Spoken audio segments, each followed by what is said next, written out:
Greetings, Darklings, from across the interweb. It is I, Precious Ken, once again, here with the Sounds and Shadows podcast. And with me, I have Katy. Oh, hi. And I have Collin, as always. And we have a very special guest that we will get to in a little bit, and I'll introduce. It's been an exciting week again for releases. Katy, what are you listening to? What's jumping out to you right now? Kid.Saint.Nothing released a new track, and it's not like the previous album that they put out. The first album was like a very dancey kind of EDM. Well, not EDM. It was like a dancey pop album. And this is just straight black metal. It has like huge synthetic string sections, and it has very angry vocals. You can understand what he's saying very clearly. It's all about right now and feeling frustrated with how things are going in the United States right now and the world, I guess. It's all about the quarantine and coronavirus. It's called The Plague Years by Kid.Saint.Nothing. It's just one track, super fun. I highly recommend it if you're looking for something that'll get you excited and angry all at the same time. Yeah, and always great too. Reggie is local Kalamazoo here, so another person in the scene that we love dearly and is just so talented. I really hope he finds a great audience because everything he's put out so far on that project has been outstanding. Collin, how about you? What's new and exciting for you? So correct me if I'm wrong on any of this, but She Passed Away just put out a remix album, is that? Yeah, to celebrate their 10th anniversary or 10th year together in X. Yeah. It's a great album, but really, really got excited about the new She Passed Away remix of Soluk. Just Pete doing what Pete does fantastically well. Amazing guitars, those great She Passed Away vocals. Just a really exciting new release. So it was a good time. Yeah. I think what really grabbed me about that one, I mean, everything that Pete does, I absolutely love, but they have She Passed Away has such a distinct sound. So does Kill Shelter and Pete. I really wasn't sure how those would blend together. I love that you can really feel how distinctly both is happening at the same time. So I don't know. That's why I got really excited about them. It's really cool. And I really look forward to kind of digging further into that album. Well, it was a really different feel for a remix. I think that was something that I enjoyed was you had a lot more organic feeling remix than you typically would get. So it's a standout in the record for sure. Mine that I am ultra excited for, we did a huge review, and so I suggest everyone look that up on Sounds and Shadows, where we had Damien, Katy, and me all talk about this album because it hit us all huge. It just released a couple days ago, and it's Monsters by the band Empathy Test from England, and we're really, really excited that Empathy Test is here with us today to talk with us a bit about the album and the process and about them and get to know them a little bit better. So hello, everybody. Can we go around the horn real quick? Everybody introduce yourself and say what you do in the band. I'm Isaac and I sing, amongst many other things. I'm Chrisy and I play drums. I'm Ollie and I play synths. Why don't you guys start out telling me, Isaac, I know you were kind of the first in for this band. Ollie and Christine joined a little bit afterwards. How you guys got started on this project? What was kind of the history of the band?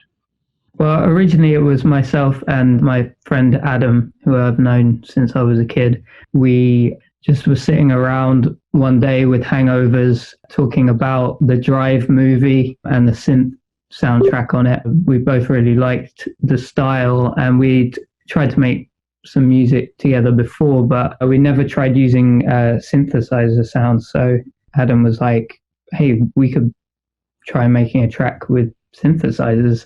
So we did. We sat down at his computer and we recorded a song called Losing Touch. About a year later, once we'd made 3 other tracks, we stuck it on the So I could just see Chrissy starting to laugh. What's so funny, Chrissy? I don't know. Just keep going. Sorry. I guess she's heard this story a lot of times. We stuck it on SoundCloud and yada yada. Lots of people liked it, so we made some more. And we appreciate that. It's cool. I heard this album and was really into it. I heard the single Empty Handed, but recently, getting ready for the interview for the last 2 weeks, I really dug into the back calendar. And I always like doing that with a band where kind of you maybe find them when they really hit their stride a couple albums in, and then you get to work your way back and feel how cool it is to watch that grow forward to what you heard first. One of the things when you mentioned the movie Drive and that was kind of an inspiration going in, I get that so much from your music, that there's really a cinematic feel. I think like in modern darkwave, electronica, music, the stuff that we cover, I think that's one of the biggest things that's harder, where you talk about the giants of the past, your Joy Divisions, your New Orders, your things like that, that the lyrics are the thing that I think in modern music, with production techniques and everything we have, you really, in a lot of ways, I think have an enhanced sound with a modern band today that you didn't from some of those old giants. But lyrics are something I think that isn't always true with. That's something that really struck me and blew me away about you guys. So with that cinematic feel that I think like in your videos are really telling a story, when you're writing songs, do you picture kind of a movie in your head when you're going through the process of writing and really kind of have that imagery of the story almost like watching a movie? No. It's a short answer. That's okay. I mean, for my sort of role in the band is songwriting. So I'm just all about writing a good song with a good story and lyrics that are emotive. And I think Adam is the one that kind of brings in the cinematic feel to it. He's very into his movie soundtracks, and actually we got asked for an interview recently for our top 5 favorite tracks. He just said he didn't have any, which was quite weird. But I assume that's because, he's more into consuming music in a different way from the rest of us. It's not about songs, it's about music. And so he definitely brings in that cinematic element to the songs. Kind of following up along with that too, then I always like in these interviews too, instead of just talking about the music, to get to know you a little bit. When you mentioned Drive, what are your top 3 movies that you feel like really were a big deal to you? I feel like Ollie might have 3 films on the tip of his tongue. Well, I've got to have a David Lynch film.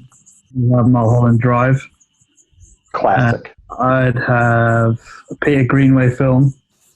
Don't know if you know him. He's an English director, kind of made some pretty crazy, colourful films that look kind of like paintings, mainly in the 80s. Probably the Cook, the Thief, his wife, and her lover is the most famous one. Yeah, I have seen that one. That's a great movie. That's really good. I'd have that as well. Third one is a bit hard. I'd probably have a Jodorowsky film. Probably have Santa Sangre, maybe. I don't know if you know about Alejandro Jodorowsky. Not as much, no. I guess I thought I was getting ready to like talk, and be a big film buff, and you came out with some that I didn't know there. That's impressive. I got to do some homework and look those up now. He's probably most known for Holy Mountain. Maybe you've seen that one? I don't think so. I'm gonna have to look that up now. I'm excited. I really recommend watching. It's an experience, I'd say that. He kind of became famous on the midnight movie circuit in the 70s. John Lennon basically watched El Topo, which was a Western. Basically, John Lennon watched it and gave him a massive deal with Apple, which was their company at the time. And then that's kind of how he became well known in that time. And the films are very kind of experimental and crazy, psychedelic, and just you'll have lots of imagery that you probably won't have seen before. I'd definitely watch some Jodorowsky. That's really cool. Do you guys have a lot of impact on the videos you shoot, or do you bring someone in usually to do the video for you and they match it up to the song? We've only made one music video. We wanted to make everything that we do as good as possible. And I think making music videos are expensive. You can do them on a budget, but you do need good equipment and a good director and a good crew. Essentially what happened was a friend of ours who's a director decided he wanted to make a music video for Empty Handed. He made a great video, but weirdly we decided that it didn't fit with the track. I mean, essentially, he was making a short film and using our music for it. Not a lot of time was spent playing the track, I think, and it just really didn't work. And the video just felt really flat to us. Everyone else was happy with it, but me and Adam said, nah, and then just put the whole thing on hold. And then when we made this new track, Monsters, we had a little iPhone demo of it that we recorded in a sound check. We replaced the audio and the video with this iPhone recording, and it worked so much better. We kind of tailor-made certainly the structure of Monsters to fit what they'd already filmed. And I think it worked so much better, and just the title alone with the kind of imagery in the video, it kind of all worked out in the end. In the future, we'll make our own videos so that we have more control. And I think a lot of fans were a bit disappointed that we weren't in the video. I think they wanted, a straightforward, like, performance video making us look cool. Probably we're going to make a performance video next, and we'll do it ourselves, just hire the equipment. Nice. I'm excited for that. I think another power when I heard this new album that really struck me is kind of like you brought up, that you're a songwriter first and foremost. And I think that's another thing that comes through. When I heard these songs, they would have been good songs if it was an acoustic guitar and you singing them. They would have been good songs with a full rock band and, kind of that style doing it. And they're wonderful songs done in the electronic style that they do. And I think that just goes back to when you have a good, strong concept and have a song built around that, people can tell the difference. It feels really personal when I hear these songs. Both I feel, ways that I can personally relate to it, but I get the impression very much they were personal ideas and personal stories from you. And I wondered, from your songwriting process, do you match the stories that happen to your music? Like, you have an idea in your head and then you build the song and the music around that?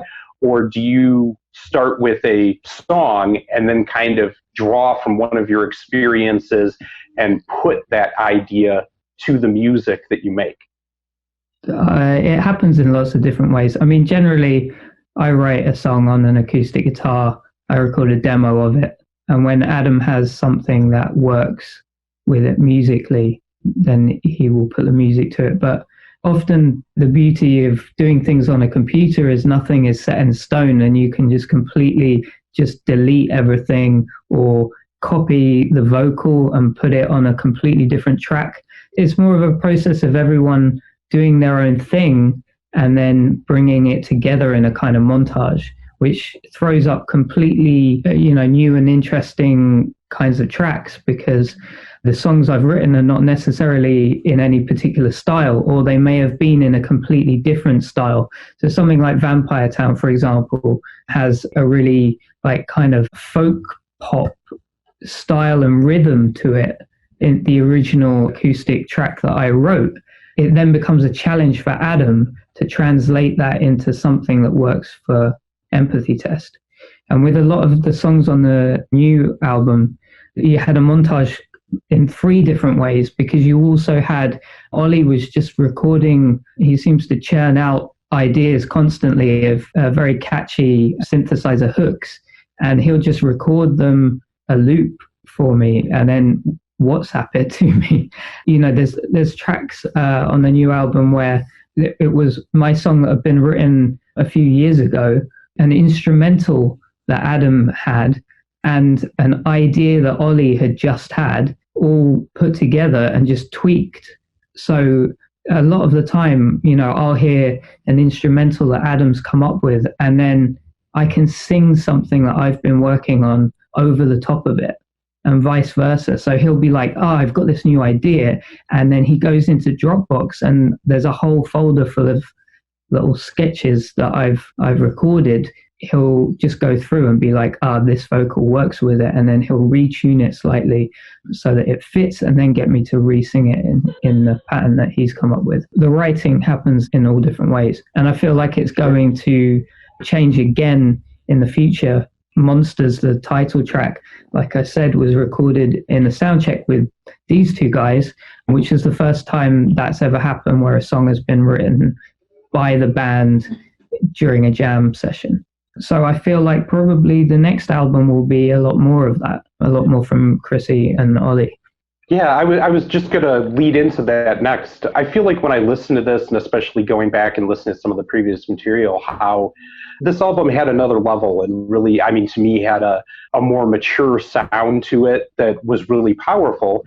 And I know with Chrissy and Ollie coming in, how do you feel like the two of you, you're going to be able to hopefully contribute to that songwriting process in the future? I don't know. I think because a lot of it was just like spur of the moment, wasn't it? Like Ollie would play stuff and then. Well, I think like that for Monsters, Chrissy was just playing that beat that was on the track. It all happened quite naturally. It was quite cool. So I imagine there'll be lots of moments in the future where we're, rehearsing for tours or doing sound checks on tours, and we might do the sound check or do the rehearsal and then just start jamming together, and then ideas will come because it just felt very natural, I guess. And Chrissy's a great drummer. That was true. Amazing ideas, so it's very easy to come up with catchy synth hooks when you've got Chrissy there, and then obviously Issac's there, comes in with his vocals and amazing lyrics, and then that's a song. Yeah. That's actually the easiest way to make a song. I mean, Monsters was the first track on the album that was finished, because when we gave it to Adam, who's kind of fulfilling more and more of a producer role, we gave it to him and the whole thing was there. All we needed to do was recreate it in the studio, give it a bit more of a structure, and then it was done. And then everything else on the album was just then a process of squeezing the tracks into the same mold. If all the tracks had been like Monsters, the album would have taken a month. These things can take forever, or they can take no time at all. I remember Liam Gallagher talking about Daft Punk's Get Lucky, and he was like, oh, that song's shit. I could have written that in 10 minutes. It's like, well, you could have, but you didn't. To me, that's songwriting. You can write the best song ever in 10 minutes. That doesn't make it any better or worse than anything else. That's why I'm a songwriter, because I don't have any patience at all. I need immediate results. And so to me, that's just such an invalid response, and just shows that he doesn't write any of his songs. Very true, and yet he has a ego that exceeds it greatly. He's talented in his own way. I don't think he should be slagging anyone's songwriting off. That's fair. One of the ways I was driving at with that too is, I know for us, we play a lot of electronic elements, but then we have Cam as a live drummer. When she started really taking an active process in the songwriting, even the electronic drum parts, I feel like got stronger and more interesting and had a more organic feel, even when they were still electronic. Do you think that's something that you really want to take a part in and put your fingerprints on going forward for Empathy Test? So other than she definitely already has. She already has on this album. But when we did Monsters, that was, you already know how that happened. But then when we were doing the rest of the album, he sent me the tracks and then drums that he'd already written before. I have a little room where I was recording the drums in. I was like, it would be quite nice to have this there, maybe take that out. And I added loads of stuff in, and I said, here's a bunch of ideas. Because I think in Love Moves, there was never that secondary snare roll. And also the extra hi-hats and stuff, those are just ideas that I just sent to Adam. And then he was like, oh, that does sound really cool, but maybe let's have that in that bit. I spent 3 days just recording straight. I gave a basic take, the one that was very close to the original, and then I made some really crazy ones, and I said, top and choose and pick what you want, and maybe. Sure. And a lot of times it is those brush strokes, even the tiny little, but that'll really kind of pop a track alive. No, that's outstanding. And you mentioned their Love Move. So you asked the question on Facebook, I saw, but for the record, that's my favorite track on the new album. That's the one that really cool. Like you said, these random things that go in that really make the track. In that particular track, I think one of my favorite things in it is Chrissy's snare rolls towards the end, which just really to me, that's one of those brushstrokes I think that makes it stand out in my mind. Yeah. So I know you guys use crowdfunding to raise money for your album. A lot of artists are doing that today. What do you think that the pros and cons were in that process? Well, the first time we couldn't get any money off them. Yeah, they went Pledge Music. Did they go bankrupt? Is that what happened? Yeah. Or something like that. They took all this money from all these people, and then they never gave it to anyone. We were quite lucky that we actually got ours. I think a lot of people never saw the money in the end. It sort of just disappeared. Yeah. No, we were really lucky. Like I let it slide for a while because there was some cross wires about when we were supposed to get paid. I had to really, really fight to get the money, and eventually I was talking to the chief executive of the UK Pledge Music, causing a big stink on social media and everything, and they agreed to waive like half of their commission, and so I actually ended up getting more money, but a lot of artists ended up with nothing. Yeah, we were lucky, but I mean, that horror story aside, it's a really good way of funding an album. We do all the recording, mixing and mastering ourselves at home, so we don't need the money to make an album. We just need the money to buy the vinyl and the CDs up front. I mean, the bigger we get, the more we sell, and therefore the more startup money we need for each album. But really, it's like organic marketing. It's natural marketing that you don't have to pay for. It's a great way of bringing your fans together, giving them a sense of community and like, let's get behind this and make this happen. In the long run, it makes the album more personal for them. I love the fact that fans get to be directly involved in the process now. It makes them feel like they're loosely part of the band, and that's a cool experience that nobody's really ever had up until now. So like now, I guess, how did all of you get into music? Did you play instruments as kids? Were you in bands in high school? Like, what was the road leading you all to Empathy Test? So I started playing the guitar when I was about 12. I was actually mostly in like metal bands when I was that age. My first band was called Maelstrom of Minds. But I guess like the first real band that I was in was when I was 16. And that was kind of really was kind of a rip-off of the Smiths. And that was kind of when I started writing songs. I started playing synths around then as well, and I was in a couple bands before Empathy Test. The way I got into Empathy Test was I actually sent Issac a message on Facebook, which I think story has been repeated to death. But yeah, it was kind of like a fate thing. Issac and Chrisy they didn't have a keyboard player anymore, and I was like, hello, I play keys. So we have our suspicions that it was all carefully coordinated by Ollie.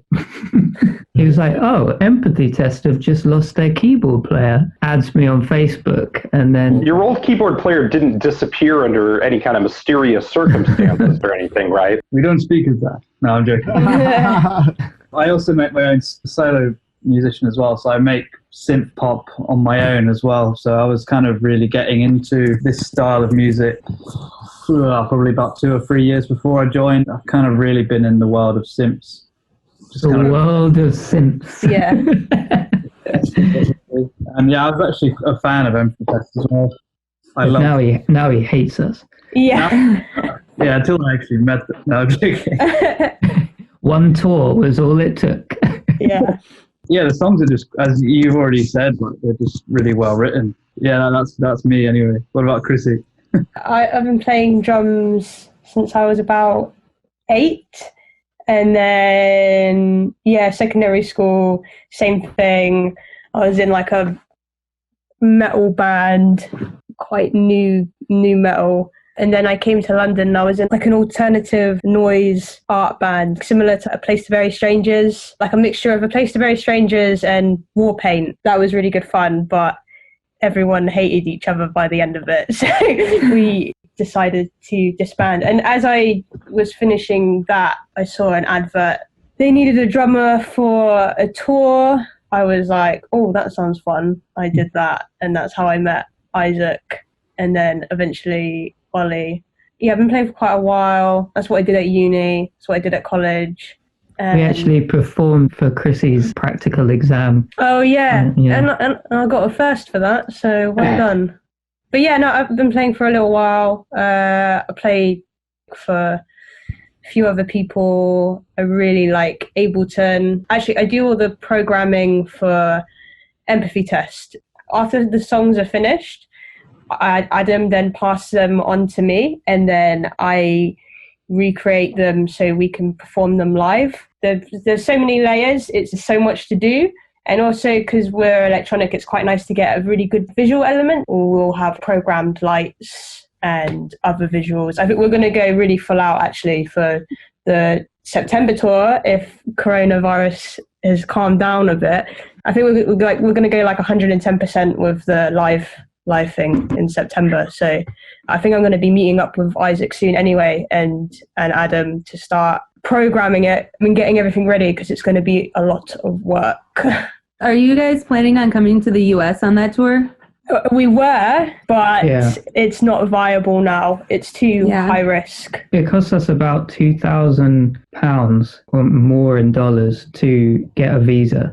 And that visa only lasts as long as you can prove that you need to be in America. Once you've paid the money, you don't get it back. We were just about to apply for the visa, and then all of this happened. And we already had promoters that we'd signed contracts with getting in contact and saying, hey, this band that we're playing in the summer, they've had to cancel and reschedule for the autumn. We want to give them your date. So you can either support them or we change the date.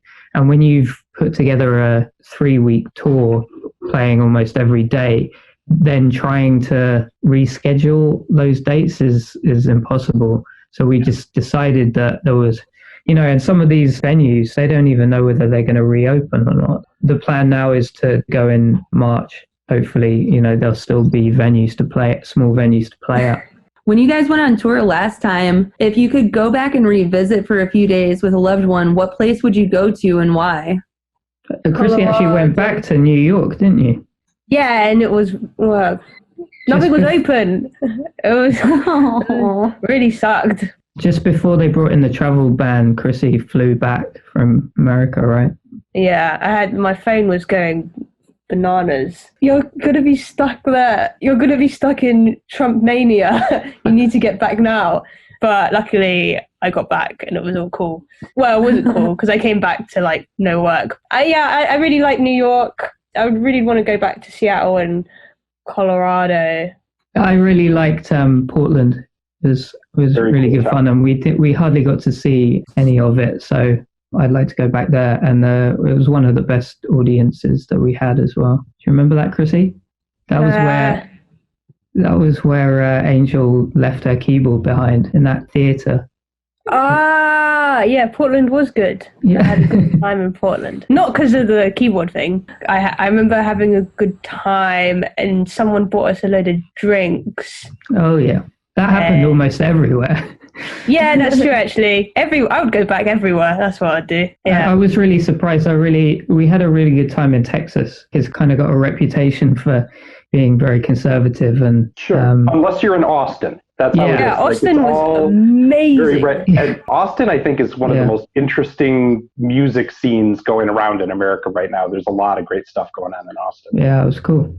Some guy took us to all those clubs, and then he also took us... Yeah, Cody. And then he also took us to the Barton Springs. Yeah. So, very good time in Austin. So have you all continued to record little things during lockdown? Ollie's been doing a lot of stuff. To be honest, I'm just been so busy with the album that I can't really think about anything else. I'm sending out everything myself, so I haven't really done much. But Ollie says he's got some synth parts for me, which I'm still waiting for. I'll do it. I'm getting around to it. I have been keeping quite busy. I've been doing quite a lot of work on my solo stuff. There's a lot of stuff that I haven't finished that I just wanted to get, properly recorded. And I mean, the last 2 or 3 days, I've just kind of been decompressing really and just watching random films. And I mean, I've been watching all sorts of stuff. I was watching a film about Maradona the other day. Anyway, But yeah, I've been doing lots of recording for my own stuff, and then I've got quite a lot of ideas for country test as well. Yeah. Oh, I actually sent Ollie some recordings. I'm very lucky that I've got a little space where I can play drums. I have this like little room, and I'm just trying to build a studio so I can do more commercial recordings in there and make it sound better. So I've just been sending drum stems to people who need it, who can't get to a studio. So I think I'm going to send some stuff to Adam as well. So he's going to ask me for some like loops and stuff, and have all my mics set up. So I'll go and record a bunch of stuff and send them over for the new Empathy Test album. New Empathy Test album. I'm really keen to do something completely different next time. There are a lot of people like getting upset about us using acoustic drums, and it's just like the smallest change. It kind of annoyed me quite a lot, and I was like, right, we're doing a Kid A next time. Album number 4 is going to be entirely inspired by grunge. You guys should go visit Seattle to record it. That'd be the way to do it then. No synthesizers, only guitars. Go really far out, just like field recordings and screamo. My turn? Woo! Okay, so something I don't think we've gone over yet at all is what songs are you guys, at least one right now for each of you, what songs are you excited about right now? Like, what's the number one pick on your playlist? Like, if you're thinking, I need some music, I'm going to put one song in to make a playlist off of, anything like that, what are you going to? I quite like the Wise Blood album that was released last year. I quite like Something to Believe of that album. It's just kind of like a really nice, quite sincere, just mostly just piano ballads. It's really nice. She's got an amazing voice. I'd really recommend checking that out. I think I've sent it to Isaac, actually. That was last year, though. That was 2019. I'm trying to think of a 2020. I mean, I always dig into, like, classic stuff as well. Like, I'll always listen to, like, Ariel Pink or Serge Gainsbourg or Drab Majesty. Those are kind of on my heavy rotation. Kieran J. Callanan. There was a guy I listened to the other day who I thought was really cool, but I can't remember his name. I actually messaged him on Instagram and he replied. Oh yeah. Did he say he needed a keyboard player? I was just going to say, are you going to go join his band now, Ollie? Is that your MO? It's not really that kind of vibe. His name's Genesis Owuzu. It's kind of hip hop really, or like R&B. It was quite interesting. Like, it was a bit different. Genesis Owuzu, and the song was Don't Need You. That's what I'd probably recommend to listen to. I've been listening to this producer called Lucy. She has her own label for a lot of small underground electronic musicians. I think she's released an album or an EP quite recently, but I haven't actually listened to it yet. She's got a few singles, London Pigeon or something like that I can't remember. One of the singles I heard, and I was like, whoa, who's this? This sounds really cool. And found out she's got like a label, and there's all these like really cool, very small underground artists on there. So listening to all of that, and then that kind of like listening to all those kind of like made me think about all the 2010 electronic stuff, Machine Drum, Mount Kimby, Dark Sky, all those people from like the 50 Weapons label. Just listening to a lot of tech house sort of stuff really, actually. Isaac? There seems to be like a competition at the moment between new bands of who can sound the most like Joy Division, New Order, and The Cure. Obviously, that's great, but it's kind of got to the point where, sorry everyone, but it all sounds exactly the same. It's weird because I'm always like, oh, I like this, and then I'm like, this could be any number of 50 different bands. It's quite a weird time. Ollie, you sent me that album by Ricky. It's got a song called Napoleon, and it starts with like a horse neighing and galloping. Spectres were quite good. Yeah, and Idle Youth I quite liked. Strange Ways Radio did a sort of top 20 songs of the month or something, and they included Monsters in it. So I was watching that to see what else they put in there, and I picked out a few things that I liked out of that, which included those people. There's a lot of great bands coming out of America at the moment. I don't really know what's going on in the UK at the moment, not much. Brexit and now coronavirus, and band-wise, there's not really a lot going on. Am I right or am I wrong, Chrisy? Well, yeah, I'm trying to think of a band that... Well, actually, A Place to Bury Strangers released a new album. Wait, Aren't did they? American? Yeah, they're like New York, aren't they? Yeah, but tell me bands from the UK right From now. the UK. Yeah, there's nothing going on. No, I have. What have we got? Idols. Idols are very cool. I like their band a lot. I can't stand them. Yeah. Is And that that's it. got a degree band? Tarquin's got a degree. They probably have got degrees, I'm guessing. Yeah. Yeah. It's not a diss. We'll have to go the other way with this, Isaac. I'm going to put together a playlist of brand new British bands that I'm into, and I'll send that to you then. Yeah, I'll do that. I'll send it after. I really like Corin. Yeah, they're great. Yeah. Oh, they're fantastic. Yeah. Have you guys discussed, once everything has changed, because so much has, a dream tour that you guys would love to be on? Has that come up at all? Well, I mean, we'd really like to tour with a big, more mainstream band that kind of bridges the gap between the alternative goth scene and the mainstream, which is effectively what we'd like to do. So, you know, I guess dream tour would be Editors or White Lies support, something like that. We've just picked up another booking agent and hoping to do some big things in 2020. You know, they couldn't book any tours at the time, so they were just on the hunt for signing up as many new acts as they could and, you know, getting stuff booked for next year. So looking forward to doing some big things next year, although you know, I guess it's going to be a free-for-all for a while. It's going to be impossible to book any dates because everyone's playing to make up for lost time. So 2 more questions. Next one would be Chrisy and Ollie. When you guys joined, were there any weird hazing type rituals that you were not expecting? And or have you developed any weird little tour things for the band? Like Adoration Destroyed had their onesies that were matching while touring, which was cute and adorable and fun. Have you guys developed anything like that as a band? Nothing crazy, but we all do like the vocal warm-ups together because it kind of like synchronizes everyone, and also then you feel like you play better. And then normally a shot of vodka just before we go on stage. Sometimes we have hype time, don't we? And we put Justin Bieber on and have a dance and sing that. Oh, actually, we took those Ahoys from Germany. We normally try and always have those. Ahoys are like packets of sugar with like this German guy captain on it.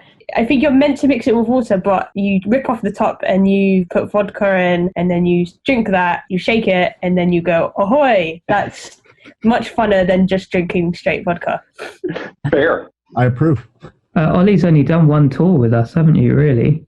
Yeah, I'm relatively new. So We'd be doing our album launch today in Camden Underworld in London. We were supposed to be going on a week-long UK tour, which didn't even get announced. It's kind of weird because Ollie joined, got thrown in at the deep end. I think he played to 800 people on the first night, and then we did that tour and a few other shows, and then I was so nervous. But he slotted in very nicely into the band. Yes. After a week, it was like he'd always been in the band. Yeah. Can't imagine life without one now. Yeah. Oh, you guys. So my last question, Isaac, as far as your vocal performances, I mean, obviously you have a very vocal-centric sound. It's very textural. It's not your super forward, upfront pop vocal. I mean, it has some of those elements, but there's just so much texture to what you do. When you're recording, are you using a lot of effects while you're singing? Are those thought of beforehand, or are those all done after the fact? How are you doing all those amazing built-up choruses of yourself? Okay, that was like 4 questions in one. It was. No effects. Yeah, when we're recording, it's weird actually. Adam really makes me work quite hard in some ways because he will change the pitch, the key that I'm singing in. He'll change the pattern And some of the songs, you know, I've written like some years before, and they're completely set in my mind. And then it's like, right, we're recording the vocals now, and I've just got to nail it in 2 or 3 takes. You know, sometimes I'll just be standing there like, and he'll be singing it to me how he wants me to do it. My brain doesn't want to do that, or the music has changed completely. And often I'm not overly happy with my performance, and down the line when we're doing it live, I feel like I'm doing a way better performance of it. But you know, I've just got to do it then. Luckily he's really good at making me sound amazing, so I don't have to worry too much. I normally do the songs in 2 or 3 takes max, and then just leave it with him to make it sound good. Awesome. Did I answer like one of those 4 questions? You got like 2. So the harmonies, are you actually going back and singing those, or are those more like a Melodyne effect of stacking your takes? How are those done? In the past, there's quite a few instances where we lived on different sides of London. I'd record it, and then after I left, Adam would think of a harmony or something, and he would just take my original vocal and retune it. But you can really hear that. If you break the track down, the harmony is like a robot. It sounds like a robot. Basically, if I'm there and we think of the harmony, then we'll record it then and there. There's been other times where he's sung it himself and not even told me, and he'll be like, oh, that's actually me. You know, I'll be like, I don't remember singing that harmony. There's a lot of trickery going on. I know how that feels. I do. Yeah. I can relate. Yeah, I'm talking to you. I do it a lot. Yeah, I mean, in the end, he just treats my voice like any other instrument that he's got, and a lot of the weird effects in the background are obviously my vocal he's chopped up and done stuff with. So we were quite inspired by Purity Ring when we first started. So there was, you know, on Kira Lee, you've got that Black Hawk down, down, black, which sounds like I'm singing Black Hawk Down, but it's just me cut up, reversed, and all kinds of stuff. Awesome. I think that's all I got for you guys right now. Cool. Katy stole everything. So. We're really excited for this album. I really suggest go read the review, go get this album. I honestly, I think this is going to be a game changer for you guys. I was just blown away by the quality of the songs and the way that it hits you emotionally. There's a real place for that now in an album that people feel like they can connect to. You know, I mean, when you were bringing up Joy Division, New Order, The Smiths, things like that, that's something that people are really hungry for now. That's something that Monsters has really achieved and brought to the table, is a capacity to both have a pop sensibility in the sound and an accessibility, but at the same time have a level of human emotion and depth that people are actually going through and can connect to. I highly recommend for everybody. Collin, Katy, do either of you have any parting shots? I loved Monsters. It's such a great album. The first time that I heard the title track, it kind of changed my entire quarantine experience because I felt like it wasn't going to be so bad anymore. Hearing good music come out right now has seriously lifted the spirits of so many people around the world. I don't really have any more questions or any more thoughts. I just want to thank you guys for existing because what you've done is truly an amazing thing. Oh, well, thank you so much. And your review was like the best thing that we have ever had written about us. So it's been a weird process. I think it's very hard to release an album and do your own social media because I literally see every comment that people make. It just goes around and around in my head. And a lot of people were really pissed off about us using acoustic drums, which I just find so weird and confusing. It's just music played in slightly different ways, or it wasn't a big deal for us. Well, it is and it isn't. I mean, it's not a big deal in terms of the style of the band, but it adds so much energy and depth to the music.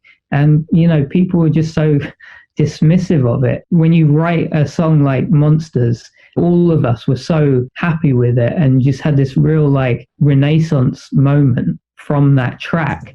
And to have some crybaby come along and be like, oh, I don't like acoustic drums, this track's weak, it's like really really hurts because you're just like, we put so much effort into this and that's all you can hear. And then for you guys to come along and write that review is kind of redemption. So thanks.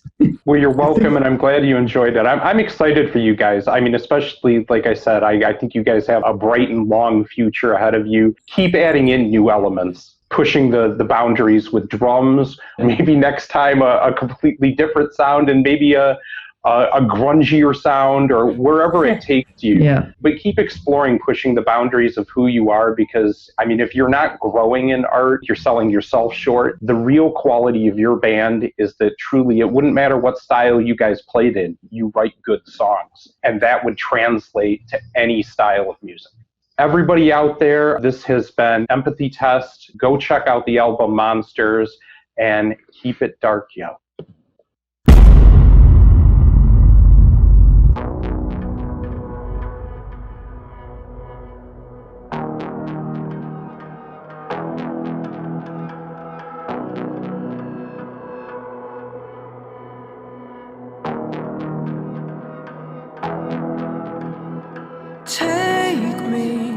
Contain me in your womb. Don't give me room to breathe. Suffocate me, reinstate me in you. I am falling apart, I am falling apart tonight. Just